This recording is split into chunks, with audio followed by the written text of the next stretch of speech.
They're taking your room. They deserve to be comfortable."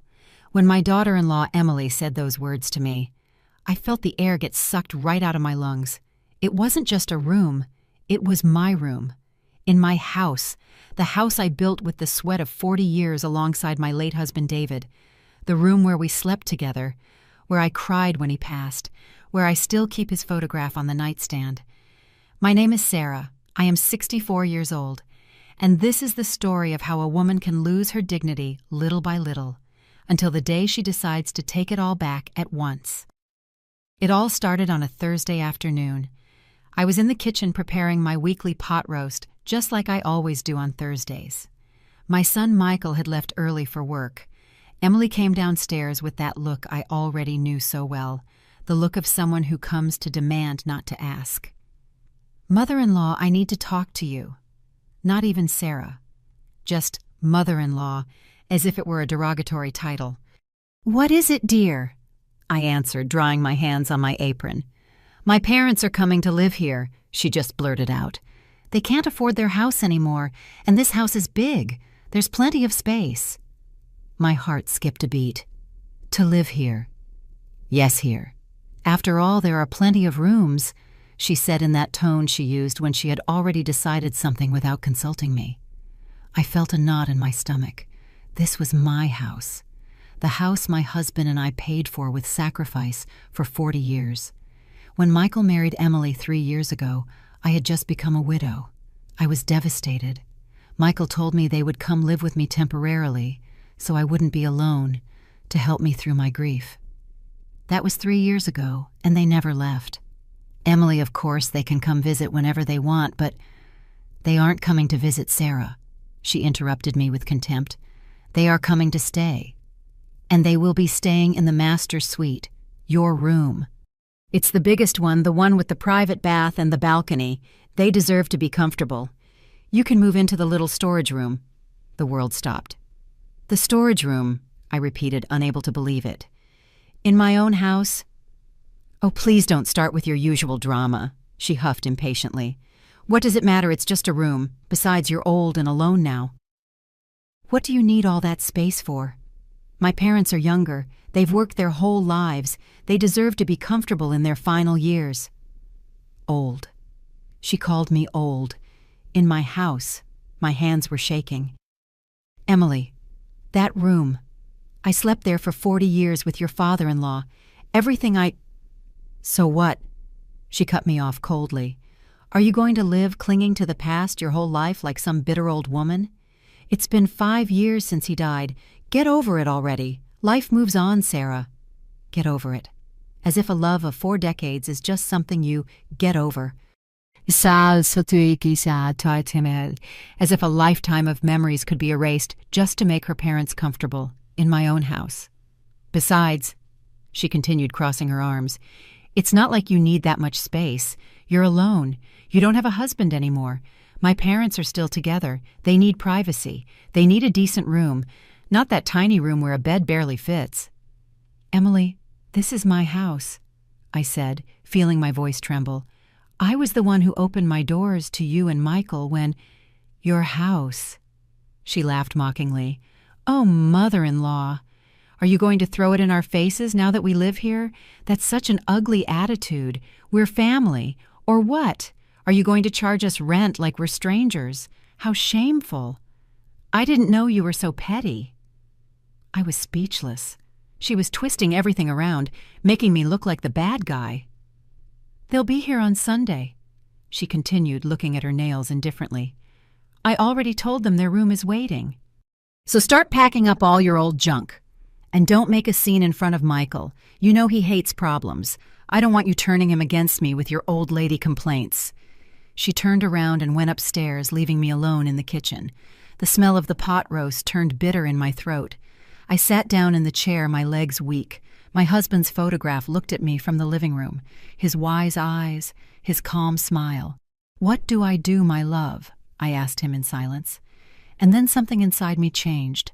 A small but brilliant spark. I wasn't going to cry. I wasn't going to beg. I was not going to let myself be humiliated in my own home. I was going to teach them that generosity has limits. that hospitality is not slavery, and that disrespect has a price. Sometimes we trust the wrong people too much. Have you ever felt like someone in your family crossed a line they shouldn't have? Tell me your story in the comments. I want to hear it. That night, I couldn't sleep. I just sat in the living room looking at the walls of my house. Our house. Every corner held a memory. The hardwood floor that my husband David and I installed with our own hands. The dining room window where we sat to drink coffee every morning. The garden where he planted the rose bushes that still bloom every spring. This house wasn't just bricks and mortar. It was our entire life. I met David when I was 23. He was an accountant at a textile company. I worked as a secretary. We got married 6 months later against everyone's advice. It's too fast, they said. You barely know each other. But we knew. When something is right, you know it from the first moment. Michael was born 2 years later, our only son. We wanted him so much. We raised him with love, but also with discipline and values. David always said, "A man must be respectful, hardworking, and honest. That's what makes a good man." And Michael was. For years, he was exactly that. I remember when he was 10 years old, he found a wallet in the park. Inside, there was $300, money we desperately needed at the time. But David took Michael to the police station to turn it in. "Easy money corrupts the soul," he told him. Michael grew up to be a good boy. He studied engineering, got a good job. He was respectful, loving. Every Sunday he came over for dinner even when he had his own apartment. He always brought flowers for me and sat with his father to talk about life. Then came the illness. The cancer appeared suddenly. David started feeling tired, losing weight. When we finally went to the doctor, it was too late. 6 months, the doctor told us. Maybe a year if he's lucky.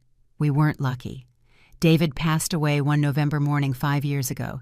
It was in our bedroom with my hand in his. His last words were, "Take care of our son, and take care of yourself too, my love." And my world collapsed. Michael was devastated. He cried like a little boy. He had lost his hero, his guide. For months we both walked through this house like ghosts. He came over every day after work. We would sit in silence, sharing the pain. It was a year later when he met Emily. Michael came over one afternoon with something different in his eyes. A light I hadn't seen since before his father's death. "Mom, I met someone," he told me with a shy smile. "Her name is Emily. She works in the marketing department." My heart was happy. My son deserved to be happy. He deserved to get out of that pit of sadness. "I want you to meet her. I think she's special." The first time Emily came to the house, she arrived with a perfect smile and a bouquet of white roses. "For you, Sarah." "Michael told me your husband used to grow them in the garden." I was moved to tears. It was such a beautiful, considerate gesture. She was pretty polite. She knew exactly what to say. She sat with me in the kitchen while I made coffee. She asked me about David, about our years together. She listened intently. Her eyes even filled with tears. "You were so lucky to find each other," she told me. "True love is so rare these days." Michael looked at her like she was an angel, and I wanted to believe she was. They started dating. Emily came to the house often. She helped in the kitchen, brought me desserts, laughed at my stories. Michael was radiant. He was back to being the happy son I knew. 8 months later, Michael came home with a ring in his hand. "Mom, I proposed." She said yes. I hugged him with all my soul. My son was going to be happy. He was going to have a family. They got married in a small but beautiful ceremony. I cried tears of joy. Emily looked gorgeous in her white dress. During the reception, she hugged me tightly.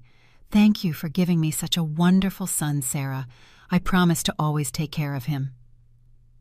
After the wedding, Michael came to talk to me. "Mom, I don't want you to be alone in this big house. Emily and I want to come live with you.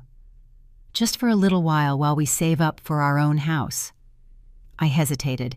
I didn't want to be a burden, but the truth was the house felt empty and cold without David. The nights were long and lonely. "Are you sure?" I asked him. "You're newlyweds. You need your privacy." "I'm sure, Mom. You're my mother, and this will always be your house." I accepted. I thought it would be beautiful. A united family under one roof. The first few months were good. Emily cooked, we chatted, we watched movies together. Michael seemed happy. I felt less alone. But little by little, something started to change. Small comments, looks, sighs of impatience. "Sarah, why do you cook so early? The smell wakes me up." "Could you not water the plants in the morning? The noise bothers me." "You should put these photos away. They make the living room look outdated." At first I thought it was normal. We were learning to live together, but the comments became harsher, more frequent. And Michael started to change too. He stopped defending me. He stopped listening to me. When I tried to talk to him, he would sigh, tired. "Mom, don't exaggerate. Emily just wants the house to look nice." Slowly, I started to become invisible in my own home, until that Thursday, until Emily told me I had to go sleep in the storage room to give my bedroom to her parents. I got up from the living room and walked to my room. I turned on the light. There it was. The queen-sized bed, the antique wardrobe, the photograph of David on the nightstand. I took the portrait in my hands and looked him in the eyes. "Forgive me, my love," I whispered. "I let them disrespect me. I let them forget whose house this is. I let our son forget what you taught him." But in that moment, I knew what I had to do. David always said, "Kindness without limits is weakness, and weakness invites abuse." I had been too kind, too quiet. It was time to remind them who owned this house, and that my generosity had a limit. As I tell this, I wonder where you might be listening. Write the name of your city in the comments. I like knowing someone is out there sharing this moment with me. The day after Emily's insult, I woke up early, as always. But I didn't go down to the kitchen. I sat on my bed looking at the room they wanted to take from me, and I remembered.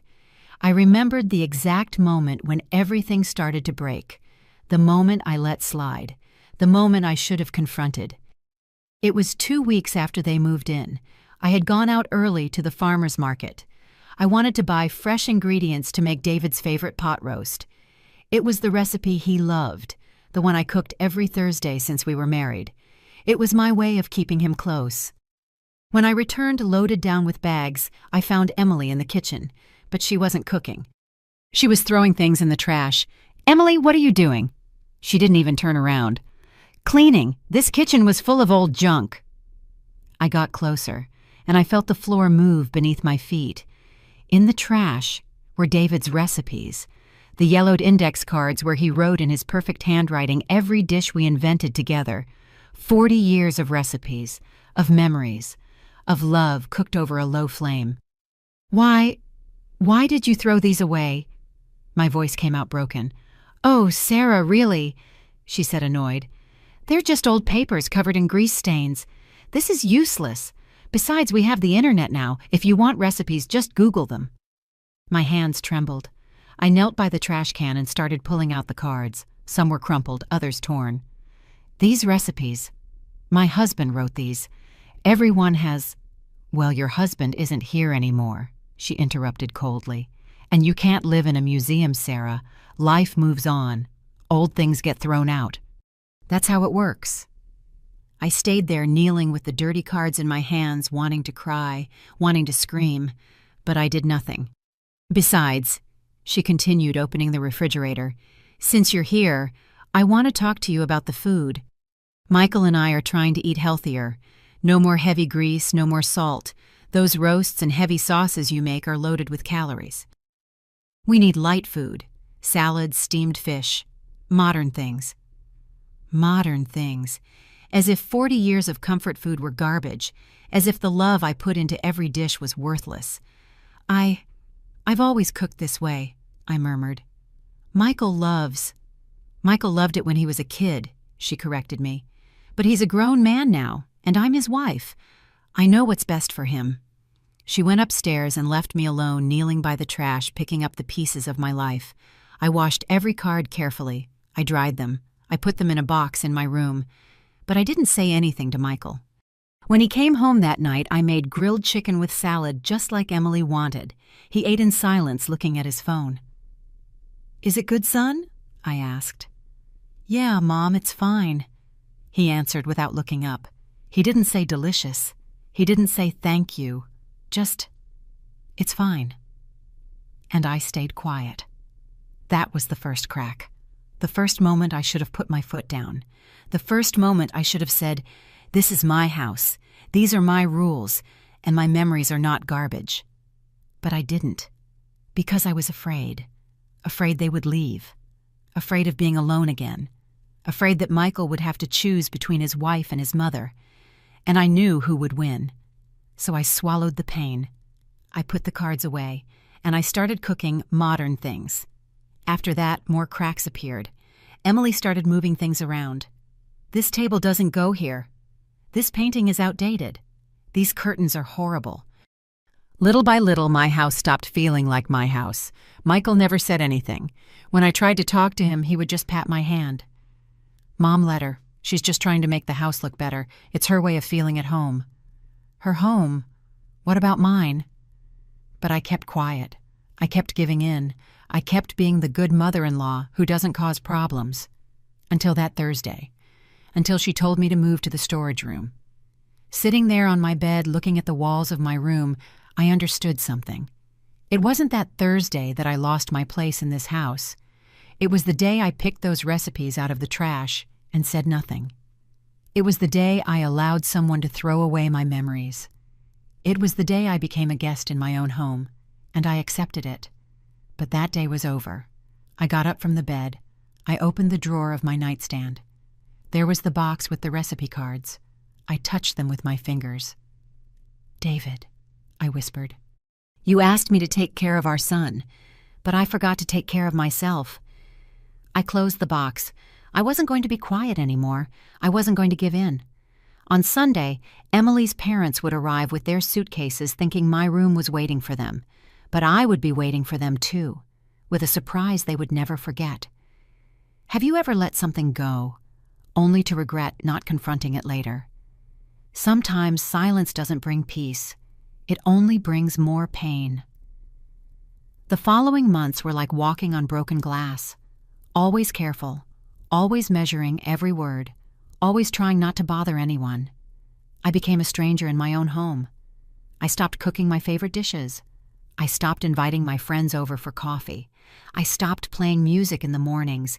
Everything that made me feel alive started to disappear. Because every time I did something, Emily had a complaint. One Saturday morning, my good friend Linda came to visit. We hadn't seen each other in months. We sat in the garden drinking coffee and catching up. We were laughing, remembering old times. For the first time in a long time, I felt like myself. Until Emily came out to the patio. Sarah, could you please keep it down? Michael is resting. He worked all week and needs to sleep. It was 10 in the morning, and we were in the garden far from the bedrooms. I'm sorry, dear, I didn't know. Well, now you know, she snapped. And next time, let me know when you're having visitors. This is my house, too. Linda and I fell silent, embarrassed like scolded children. 30 minutes later, my friend said goodbye. I don't want to cause you any more trouble, she told me at the door. That was the last time Linda came to my house. Then came more rules, more boundaries. Sarah, don't hang the laundry in the front yard. It looks so tacky. There's a clothesline out back. Sarah, don't watch your soap operas in the living room. We have guests and it looks bad. Watch them in your room. Sarah, could you not use so much perfume? The smell gives me a headache. My perfume, the same one I had worn for 30 years, the one David gave me every birthday.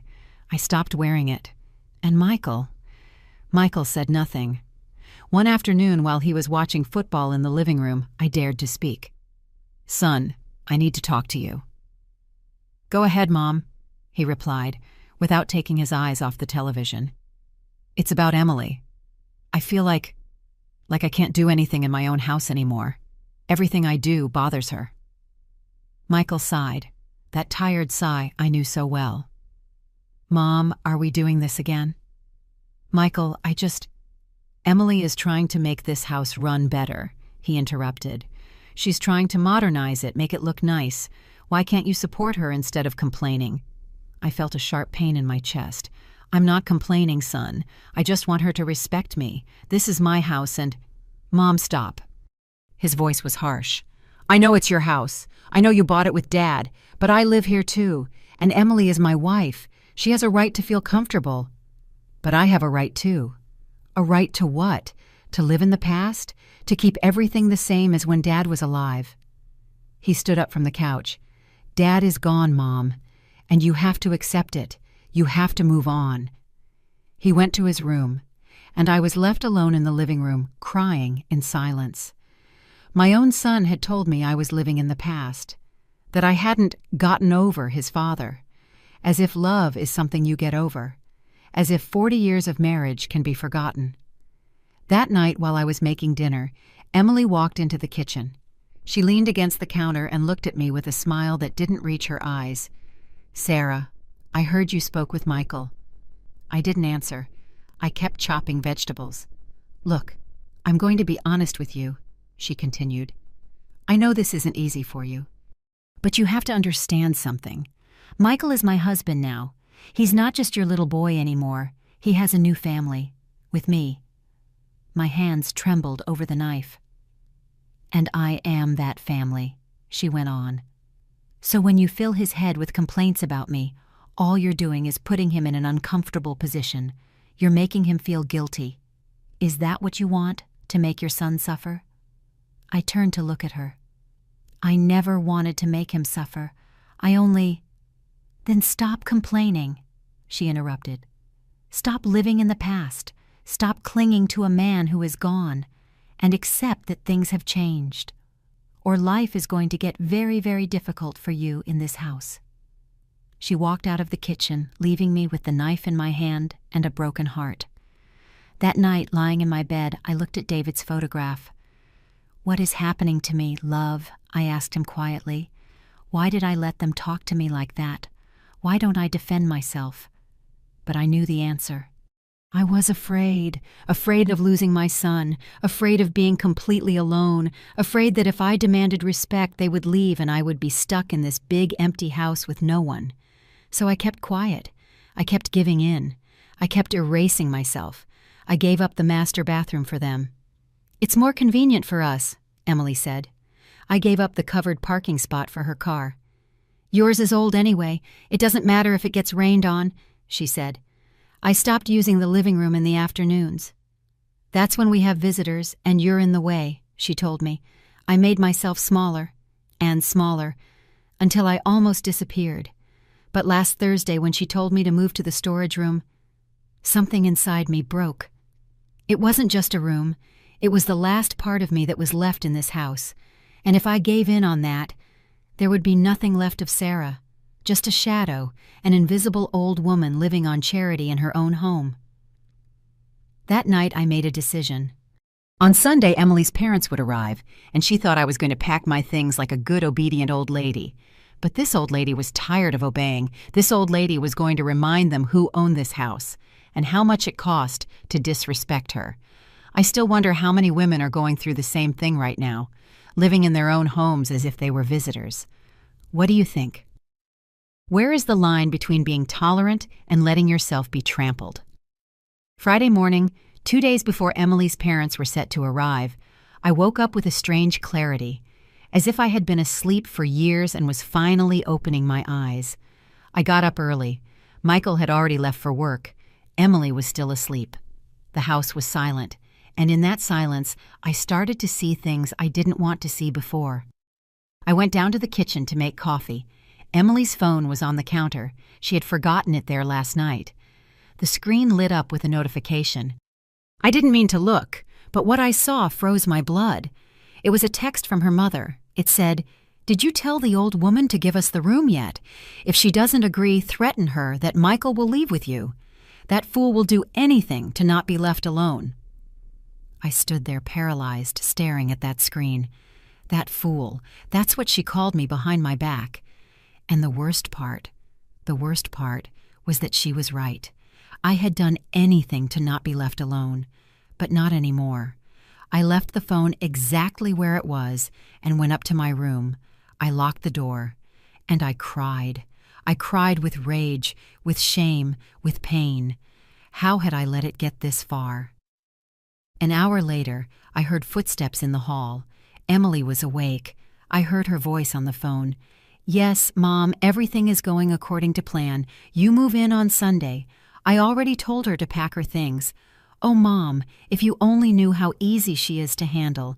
You just have to make her feel guilty, and she does whatever you want. Michael doesn't even notice. He's so busy working he doesn't pay attention." My heart was beating so hard I thought it would burst out of my chest. How easy she is to handle. That's what I was to her, a stupid old fool, easy to manipulate. I waited for her to go downstairs. Then I left my room. I needed air. I needed to think. I went to the garden, to the rose bushes David planted. I sat on the stone bench where we used to sit together every afternoon, and there among the roses I saw something I hadn't noticed before. Several of the plants were dry, dead, as if someone had poured something on them. I got closer. The smell was unmistakable. Bleach. Emily had killed David's rose bushes with bleach. It wasn't an accident. It wasn't neglect. It was intentional. She wanted to erase every trace of him, everything that connected me to my previous life. I knelt beside the dead plants and touched the dry leaves. "I'm sorry, my love," I whispered. "I let them kill your roses. I let them kill everything we were. But not anymore." That afternoon, when Michael came home from work, he was tired as always. Emily greeted him with a kiss and poured him a glass of wine. "Honey, I have to step out for a minute," she told him. "I'm going to buy a few things for when my parents get here. I'll be back in an hour." She left, and for the first time in a long time, Michael and I were alone. I sat across from him in the living room. "Son, I need to talk to you. It's important." "Mom, I'm tired. Can it wait?" "No, Michael, it can't wait." Something in my tone made him look up. "What's wrong?" "This is my house," I said with a firmness I hadn't used in years. "The house your father and I bought with our hard work. The house where we raised you. And I'm not going to let myself be treated like a servant in my own home." Michael sighed. "Mom, we already talked about this." "No, Michael, you talked." I stayed quiet. "But now I'm going to talk." My voice was shaking, but I didn't stop. "Emily doesn't respect me. She insults me. She controls me. She has taken everything from me. My kitchen, my friends, my perfume, my space. And now she wants to take my room." "Mom, it's just a room." "It's my room." My voice cracked. "It's the room where I slept with your father for 40 years, where he died in my arms, where I still feel like he's with me. And she wants to give it to her parents, as if I don't matter, as if my memories are worthless." Michael was silent. "Son, your father taught you to be respectful, to be a good man." "Where did that man go?" "Mom, I do respect you." "Do you respect me?" I interrupted. "Do you respect someone you let live like a stranger in her own house? Do you respect someone who has to ask permission to invite her friends over? Do you respect someone who is being told to move to the storage room so others can be comfortable?" I saw something in his eyes. A flicker, as if for just a moment he saw the truth. But then we heard the door. Emily was back. "What are you two talking about?" she asked with that fake smile. Michael stood up. "Nothing. Mom was just... nothing important." And he went up to his room. Emily looked at me, and in her eyes I saw something that scared me. It wasn't anger. It was certainty. The certainty of someone who knows they've already won. "Sarah, I hope you're all packed for Sunday," she said calmly. "My parents are arriving early. 10 a.m. I want the room to be ready." "It will be ready," I replied, and I meant it. The room would be ready, just not for her parents. That night I called my lawyer, Mr. Hernandez, an old friend of David's. "Sarah, what do you need?" he asked with concern. "I need you to come to my house on Sunday at 10 a.m. and bring the deed to my house, and a contract." "A contract? What kind of contract?" I smiled. For the first time in a long time, I truly smiled. "A rental agreement. We're going to put a price on disrespect. Sometimes the signs are all there, but we don't want to see them. Have you ever discovered something that completely changed how you see someone? Tell me. Saturday dawned gray, as if the sky knew what was coming. I got up early and stayed in my room. I didn't want to see Emily. I didn't want to pretend anymore. I needed to save my strength for the next day. I heard when Michael left to play soccer with his friends like he did every Saturday, and then the house was left with just Emily and me. I was sitting on my bed looking at the empty boxes I had taken out of the closet. Emily thought I would use them to pack my things, but I had other plans. Then I heard voices downstairs. Emily was on the phone and she wasn't bothering to lower her voice. "Yes, Dad, tomorrow. It's all arranged. No, the old woman isn't going to do anything. She's too much of a coward. I'm telling you, Michael is completely on my side. I have him eating out of the palm of my hand." I moved closer to my bedroom door. I left it cracked open so I could hear better. "If I feel guilty," she laughed. "Why, it's her house. So what? She already lived her life. She had her time. Now it's our turn. Besides, Dad, think about it. This house is worth a lot of money.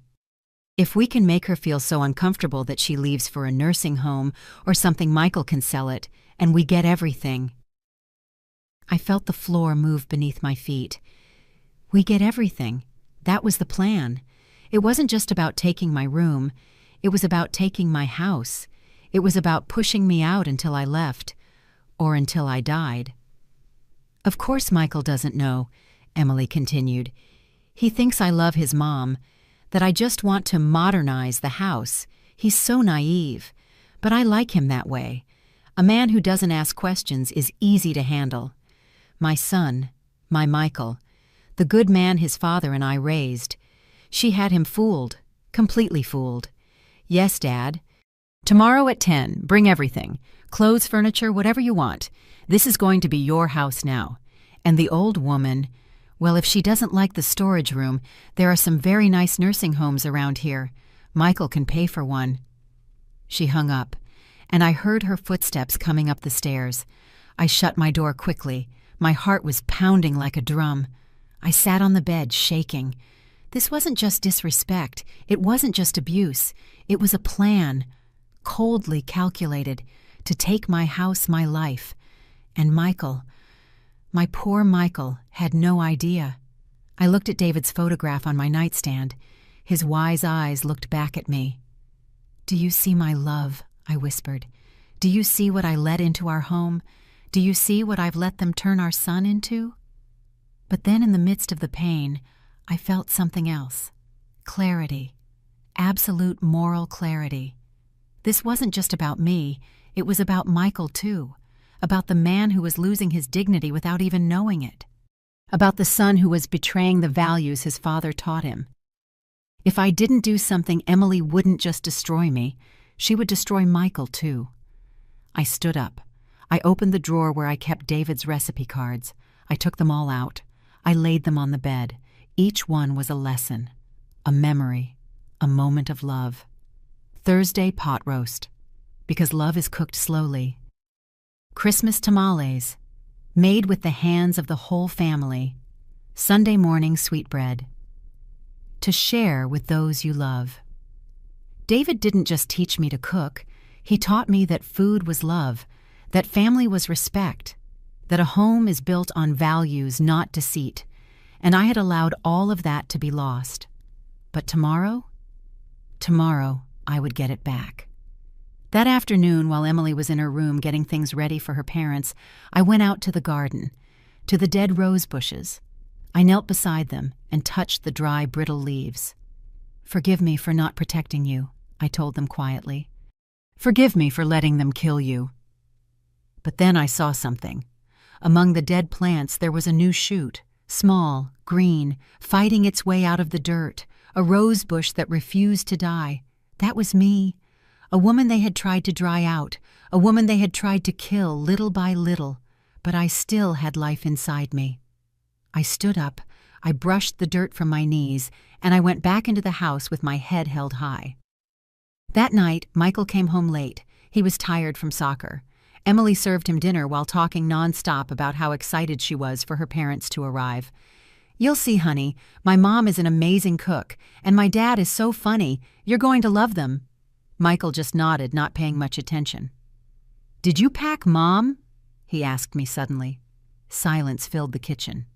"Yes, son," I answered calmly. "Everything is ready for tomorrow." Emily smiled, a smile of victory. "That's good, Sarah. I'm glad you're taking this with maturity." Maturity? If only she knew. I went to my room early. I needed to rest. Tomorrow was going to be a long day. Before getting into bed, I held David's photograph in my hands. "Tomorrow, my love," I told him. "I'm going to do what I should have done a long time ago. I'm going to defend our house. I'm going to defend our son. And I'm going to teach them that kindness is not weakness." I kissed the photograph and put it back in its place. Tomorrow at 10 a.m., Emily's parents would arrive with their suitcases, but I would be waiting for them, with Mr. Hernandez by my side, with the deed to my house in my hand, and with a contract that would teach them that my generosity always had a price they were never willing to pay. Respect. I still wonder if I did the right thing. What about you? What would you have done in my place? Sometimes defending what's yours looks like selfishness, but is it really? Sunday dawned with a brilliant sun. Ironic. As if the universe didn't know that this was the day everything would change. I got up at 6 in the morning. I showered slowly. I put on my best dress, the navy blue one David gave me for our 30th anniversary. I did my hair carefully. I put on makeup. I was not going to face this like a defeated old woman. I was going to face it as the owner of this house. At 8 o'clock, I went down to the living room. Michael was already awake, drinking coffee in the kitchen. He looked at me surprised. "Mom, you look great. Are you going out?" "No, son. I'm staying right here. We have important visitors coming today." Emily appeared in the kitchen, still in her pajamas. She looked me up and down with contempt. "Visitors? What visitors?" "My parents are coming today, Sarah. This isn't a day for your friends." I smiled, a calm smile. "I know, Emily. That's why I got dressed up." She frowned, confused, but she didn't say anything else. At 9:30, the doorbell rang. It was Mr. Hernandez. I had known him for 30 years. He was the lawyer who helped David and me when we bought this house. He was a man of 68 with white hair and a presence that commanded respect. "Good morning, Sarah," he said with a warm smile. "Good morning, Mr. Hernandez. Thank you for coming." "That's what I'm here for. Did you bring what I asked?" He nodded and took out a leather briefcase. Inside were the documents, the deed to the house in my name and the contract we had prepared. We sat in the living room on the main sofa. Mr. Hernandez opened his briefcase and placed the papers on the coffee table. Michael came out of the kitchen when he heard voices. "Mom, who is this?" "Michael, I'd like you to meet Mr. Hernandez. He was a friend of your father's. He was our lawyer when we bought this house." Michael turned pale. "A lawyer? Why is a lawyer here?" Before I could answer, Emily came running down the stairs. She had changed. She was wearing a new dress and had makeup on. "What is going on here?" she asked, her voice high-pitched. "Who is this man?"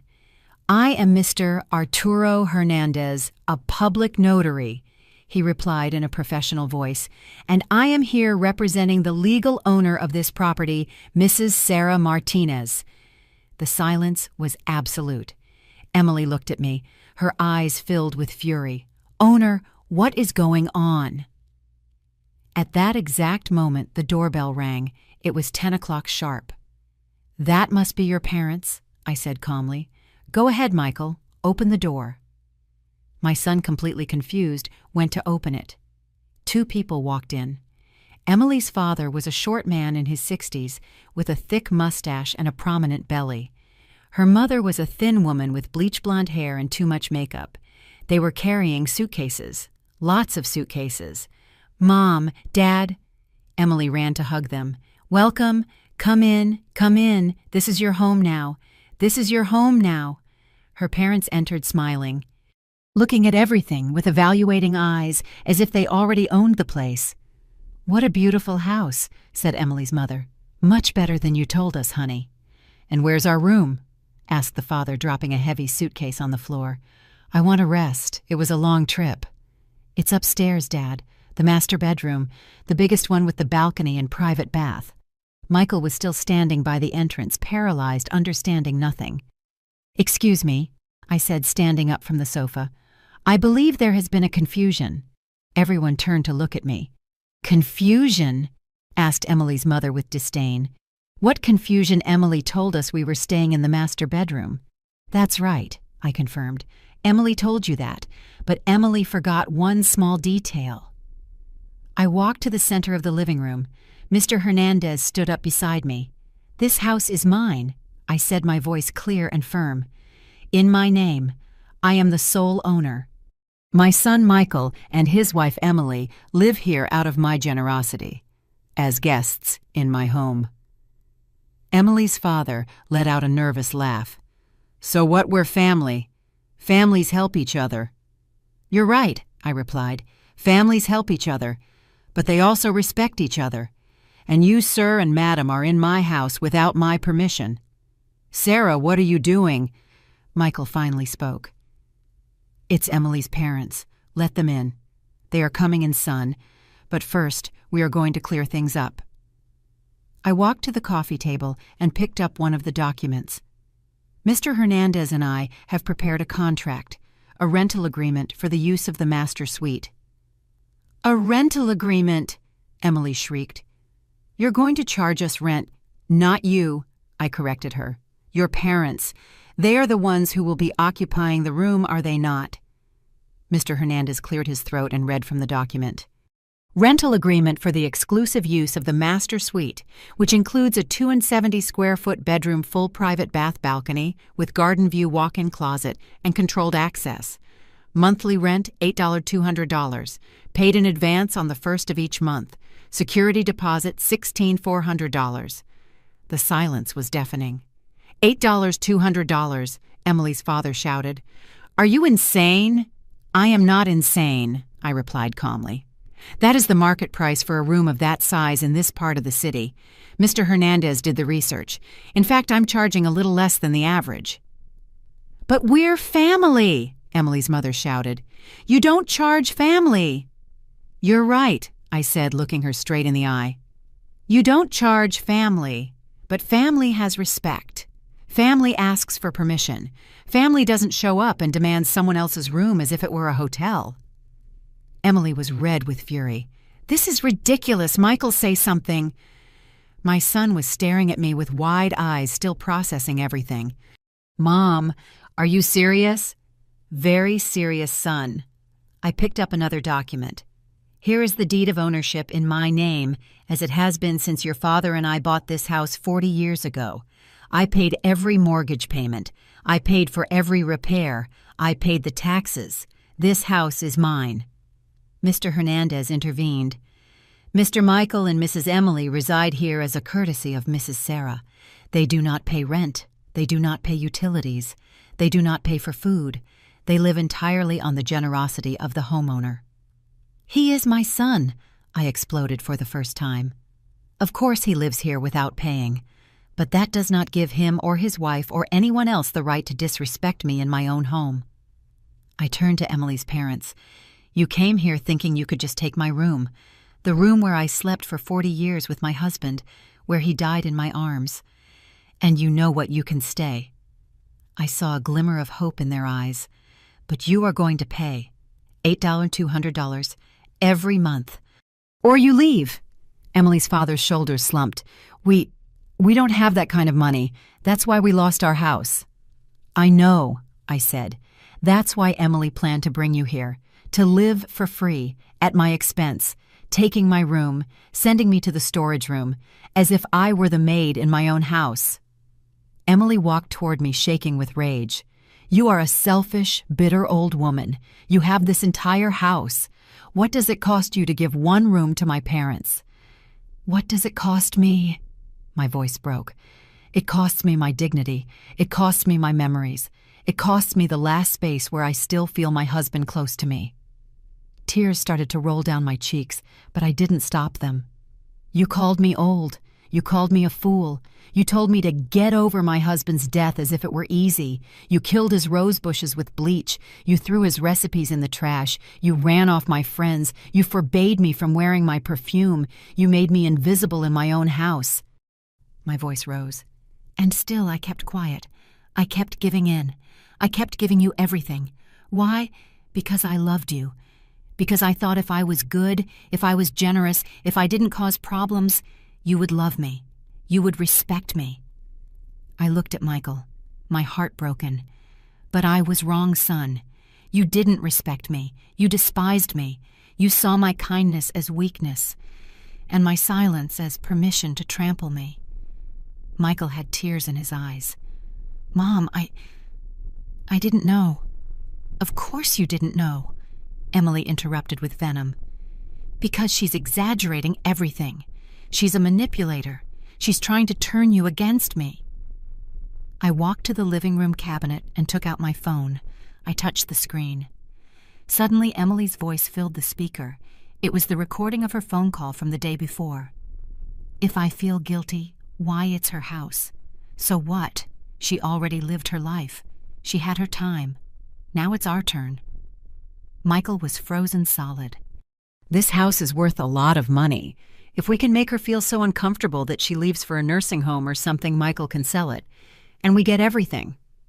My son's eyes filled with horror. Of course Michael doesn't know. He thinks I love his mom. He's so naive. But I like him that way. A man who doesn't ask questions is easy to handle. I turned off the phone. The silence was crushing. Michael, I can explain. Emily turned pale, but Michael held up his hand. No. His voice was broken. Don't say anything. He turned to me. Mom, forgive me.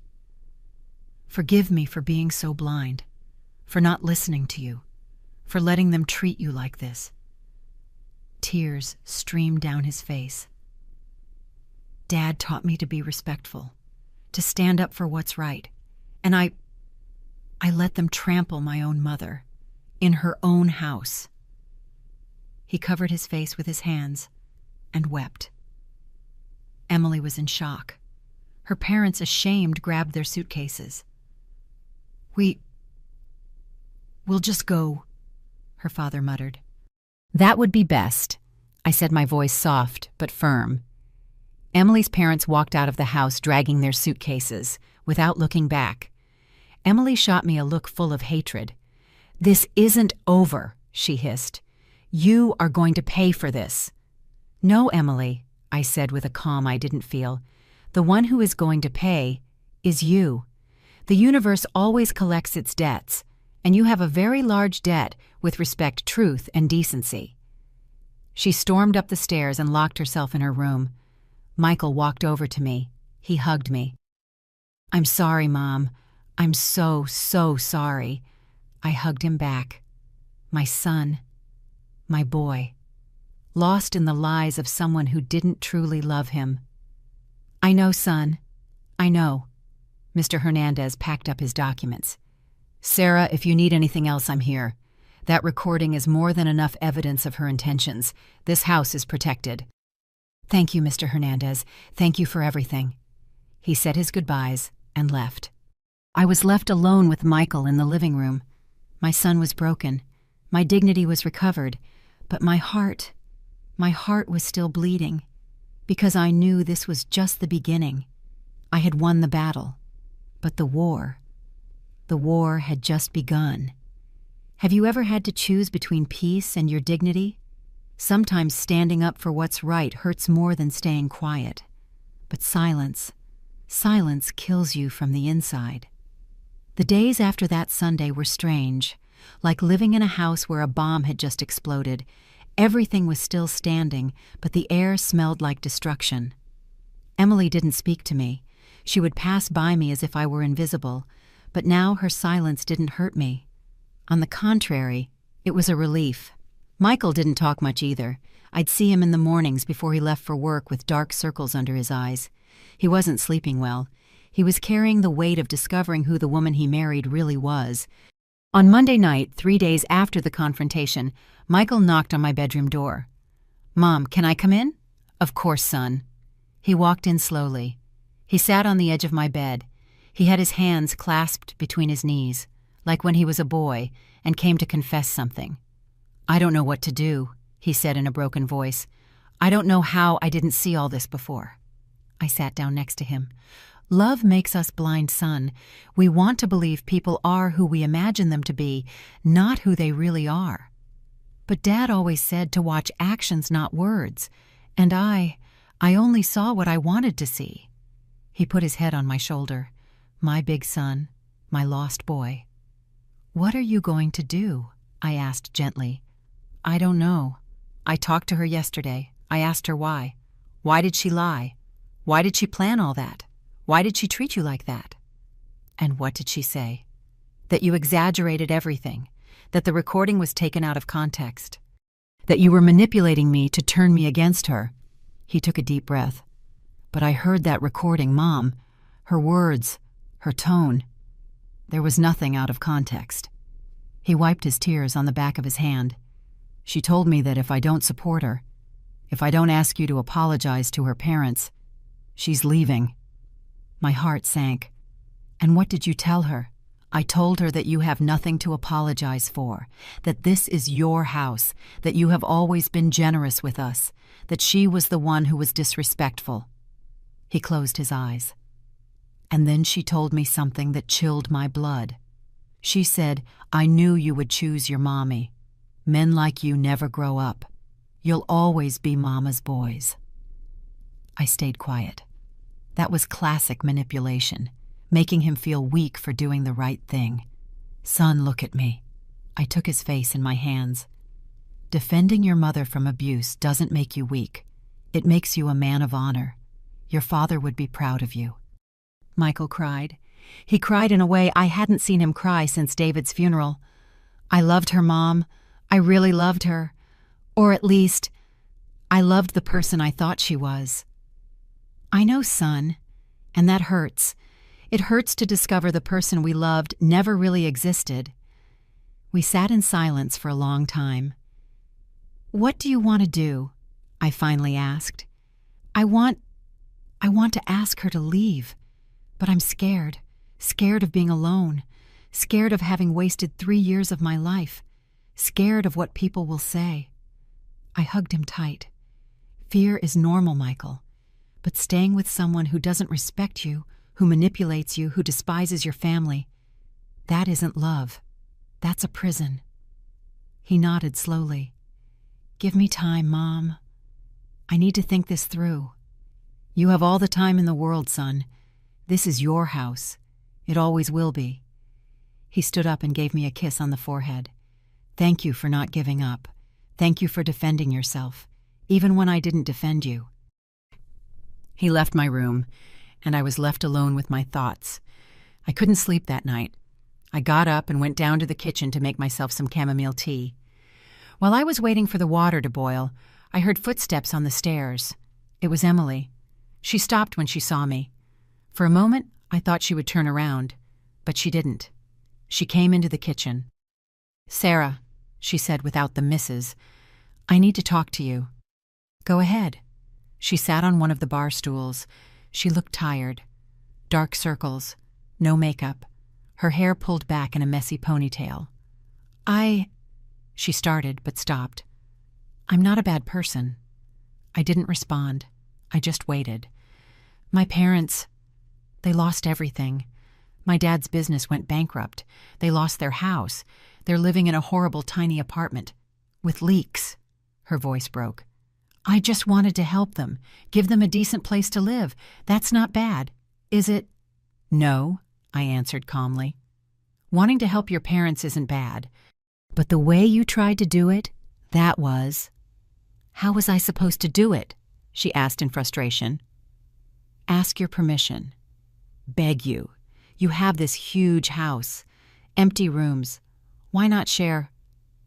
"Because you didn't ask Emily. You demanded. You planned to take my room without consulting me.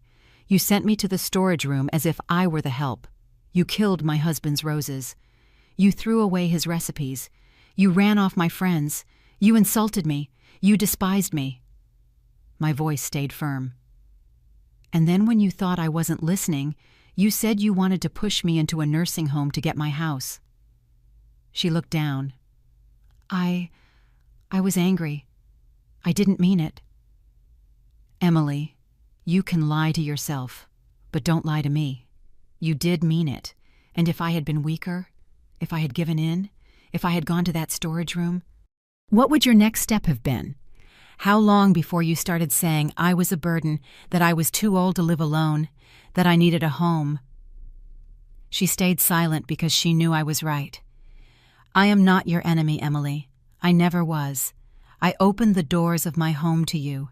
I treated you like a daughter, but you saw me as an obstacle, as something to be removed from the path. Tears rolled down her cheeks. I don't know why I did all that, she whispered. I don't know why I became like that. And in that moment, I saw her, not the cruel, manipulative woman, but the scared girl, the desperate daughter who wanted to save her parents and didn't know how. I got up and took 2 mugs from the cabinet. I poured tea for both of us. I placed 1 mug in front of her. We all make mistakes, Emily, but what defines us isn't the mistakes. It's what we do after. She held the mug in her trembling hands. What can I do? I've ruined everything. Michael hates me. You hate me. My parents are ashamed. I don't hate you, I said honestly. I am disappointed. I am hurt, but I don't hate you. And Michael is processing. He's discovering that the woman he married isn't who he thought. That hurts. A lot. She took a sip of tea. He's going to leave me, isn't he? I didn't lie. I don't know, Emily. That's his decision. But if he does, it will be because you broke his trust, not because I manipulated him. She nodded slowly. What happens now? Now, I said calmly, you have to decide what kind of woman you want to be, whether you want to keep blaming others for your actions, or if you want to take responsibility and change. She wiped her tears. I didn't know I was such a bad person. You're not bad, Emily. You did bad things. There's a difference. But you have to own it. No excuses, no justifications. She was silent for a long time. I'm sorry, she finally whispered. I'm sorry for everything I did. I'm sorry for how I treated you. I'm sorry for killing the roses. I'm sorry for throwing away the recipes. I'm sorry I wasn't the daughter-in-law you deserved. They weren't the perfect words, but they were honest. Thank you for saying that, I replied. But words are easy. Actions are what's hard. She nodded. That night, after Emily went up to her room, I stayed alone in the kitchen, thinking. I had won. I had defended my house, my dignity, my space, but I didn't feel triumphant. I felt peace, a strange peace, like after a storm ends and the air smells like wet earth. I walked out to the garden, to the roses, to the green shoot that was still growing among the dead plants. I touched it gently. I did my part, my love, I told David quietly. I defended our house. I defended our son. Now I'll let the universe do its work. Because I understood something in that moment. I didn't need to punish Emily. I didn't need revenge.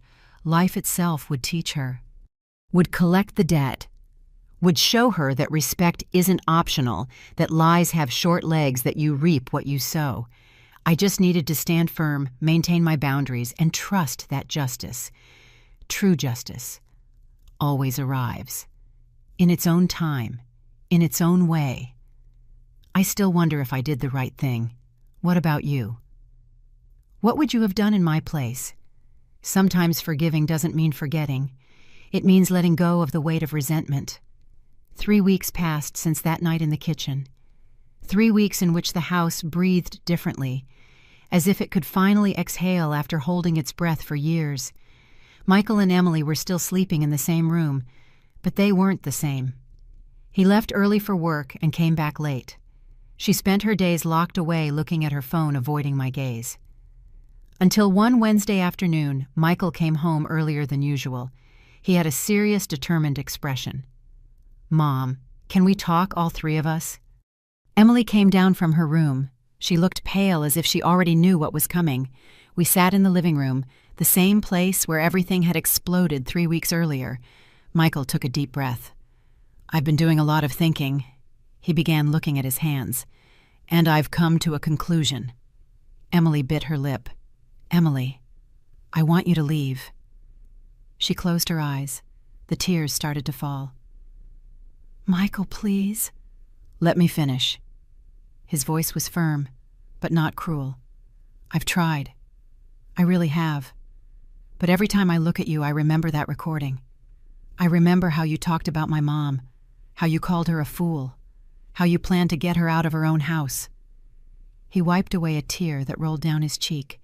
"And I can't be with someone who was capable of doing that, who was capable of lying to me, of manipulating me, of making me believe my mom was the problem, when the problem was you." "But I apologized," Emily sobbed. "I said I was sorry."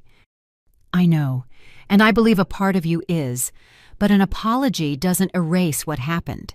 It doesn't erase who you were for 3 years. It doesn't erase the damage you caused." Michael stood up and walked to the window. "My dad taught me that a man is measured by how he treats those he loves. And I allowed you to mistreat my mother. I became someone my father wouldn't recognize, and that is killing me inside." He turned to look at her. "I need to heal. I need to get back the man I was, and I can't do it with you, because every time I see you, I remember who I became when I was with you."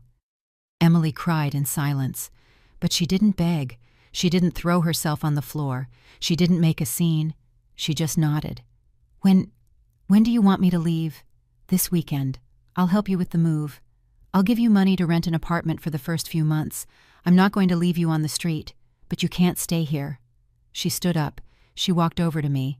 "Sarah, I know there are no words to fix what I did, but I want you to know that I'm sorry. I am truly sorry." I looked her in the eyes, and I saw something I hadn't seen before. Genuine regret.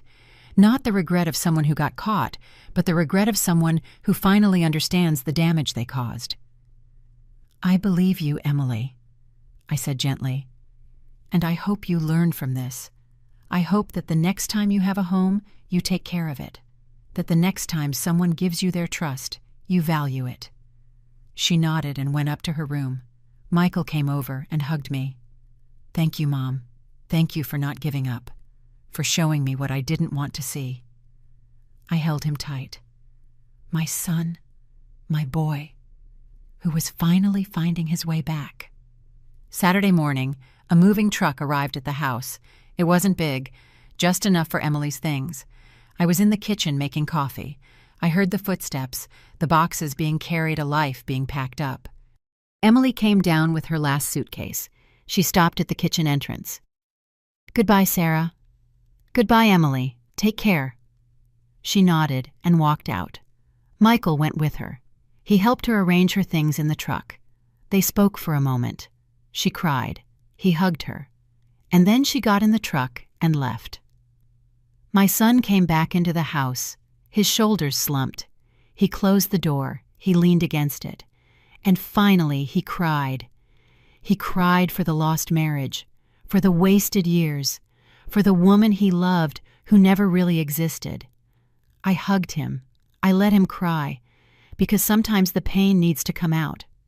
The months passed. The house became mine again. Michael and I found a new rhythm. We cooked together. We watched movies. We talked about David. We laughed. We healed. My friends came back. Linda was the first. She arrived with a cake and a smile. "Can I come over now without getting kicked out?" she joked. "You were always welcome," I replied, hugging her. I put David's photos back up in the living room. I started wearing my perfume again. I watered the plants in the morning again. I cooked my pot roast on Thursdays again. I became myself again. One afternoon, 6 months after Emily left, Michael came home with news. "Mom, I ran into Emily today, at the supermarket." I stood still. "And how is she?" "Not good." He sighed. "She was alone. She looked tired. She told me her parents moved to a different state to live with a relative, that she's living in a small apartment, that she's working in a call center because she can't find a better job. He sat down at the kitchen table. She asked about you, if you were okay, if you had ever said anything about her. And what did you tell her? I told her the truth, that you're doing well, that you got your house back, your peace, and that you never speak ill of her, that you only said you hoped she would learn from her mistakes. Michael fidgeted with his coffee mug. She started crying right there, in the middle of the supermarket aisle. She told me she had lost everything, her marriage, her family, her dignity, that she wakes up every night remembering the things she did to you, that she can't forgive herself. I felt a pang in my chest, not of satisfaction, of sadness. She told me something else, Michael continued.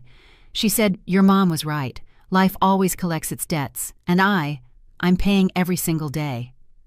I stayed silent. You know what's the saddest part, Mom? Michael looked at me with watery eyes. That all of this could have been avoided. If she had just asked with respect, if she had valued what she had, if she had treated you like the family you were. I nodded. But the hardest lessons are the ones that transform us the most, son. Emily is paying the price for her choices, not because I punished her, but because those are the natural consequences of losing trust, respect, and love. That night I went out to the garden. The rose bushes had bloomed again. The shoot I had seen months ago was now a full bush covered in white roses. I sat on the stone bench and looked at the stars. Do you see, my love, I told David. I didn't have to do anything. Life itself taught her. Like you always said, there's no need to seek revenge. Life is wise, and it always puts everyone in their place. A gentle breeze stirred the roses, and I felt as I had so many times before that David was there, smiling, proud, because I understood something that night. Justice isn't revenge. It isn't watching someone else suffer and celebrating. Justice is getting your peace back. It's setting boundaries. It's defending your dignity and trusting that the universe will always balance the scales. Emily called me crazy when I put that contract on the table. She called me selfish, bitter. But 6 months later, based on what Michael told me when he saw her in that supermarket, I don't see a triumphant woman. I see the emptiness in her eyes, the loneliness she brought upon herself, the regret that haunts her every night. I didn't feel joy. I felt sad for her, because life always collects its debts, and she is paying hers. Life has a strange way of teaching us. Sometimes we don't need to do anything. Just stand firm and let the universe do its work. Do you believe in karmic justice?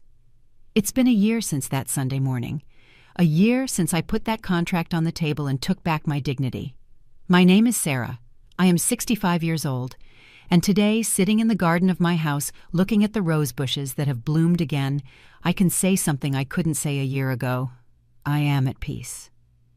It wasn't easy to get here. There were sleepless nights, days of doubt, moments when I wondered if I had been too harsh, if I should have given in, if I should have just stayed quiet one more time. But now I understand something I didn't see before. Silence doesn't bring peace. Silence brings death. The death of the spirit, the death of dignity, the death of who you really are. And I had been dying little by little, every time I stayed quiet about disrespect, every time I accepted an insult, every time I made myself small so others could feel big. But that Sunday when I saw Emily's parents arrive with their suitcases thinking my room was waiting for them, something woke up inside me. It wasn't rage, it wasn't revenge, it was self-respect. The self-respect I had forgotten since David died. The self-respect I had buried under layers and layers of fear of being alone. This morning I woke up early, as always. But now I enjoy my mornings. I play music while I make coffee. I water my plants without rushing. I sit in the garden and watch the sunrise. Michael is better. Much better. 3 months ago he met someone. Her name is Patricia. She's an elementary school teacher. She has a sweet smile and honest eyes. He brought her home 2 weeks ago. Mom, I want you to meet someone special, Michael told me nervously. Patricia walked in with a bouquet of sunflowers, not roses. Sunflowers. Sarah, it's an honor to meet you. Michael has told me so much about you, about how strong you are, how brave." I was moved to tears. "The honor is mine, Patricia. Welcome to this home." That afternoon, while we were cooking together in the kitchen, Patricia told me something I'll never forget. "Sarah, when Michael told me what happened with his ex-wife, I thought you must be a tough, inflexible woman. But now that I know you, I understand. It wasn't toughness. It was survival." I stood still, the knife in my hand. "A woman who defends her home, her dignity, and her heart isn't tough," she continued. "She's wise. And I hope one day to have that same wisdom." I hugged her, because in that moment I knew my son had found someone different, someone who understood the value of respect. Yesterday, Michael and Patricia sat down with me in the living room. "Mom, we want to talk to you about something important," Michael began. My heart sped up. "Patricia and I are thinking about getting married. Soon. And we want to ask your permission for something." "Permission?" I asked, confused. Patricia took my hand. "We would like to live here with you, Sarah, but only if you agree, and only under your rules. This is your house, and we want to respect it as it deserves." My eyes filled with tears. "But we want you to know something," Michael continued. "If at any moment you feel uncomfortable, if you need your space, if you'd rather we find our own place, you just have to say the word. No guilt, no fear, because you are the priority, always." I cried. I cried with joy, with relief, with gratitude. "Thank you, son. Thank you for asking. Thank you for respecting me." And in that moment, I understood something beautiful. Not all daughters-in-law are the same. Not all families are the same. I had allowed one bad experience to make me believe that defending my boundaries meant being alone. But I was wrong. Defending my boundaries opened the door to true relationships, to people who deserved to be in my life, to genuine respect. A week ago, I was at the market buying vegetables for my Thursday pot roast. Yes, I started making pot roast on Thursdays again. It's my way of keeping David close, and I saw her. Emily was in the dairy aisle, alone, with a small basket. She looked different, thinner. Her hair was shorter, simple clothes. Our eyes met. For a moment, I thought she would turn away, but she didn't. She approached me slowly. "Sarah." "Emily." We stood in silence. The market buzzed around us, but we were in a bubble. How are you?" she asked softly. "I'm well, very well. And you?" She looked down. "Surviving, working a lot, trying to be a better person." I nodded. "I heard Michael is getting married," she said with a sad smile. "I'm happy for him, I really am. He deserves to be happy." "Yes, he does." "Sarah, her voice broke. "I think about you every day, about what I did to you, about how I treated you, and I am so ashamed." Tears rolled down her cheeks.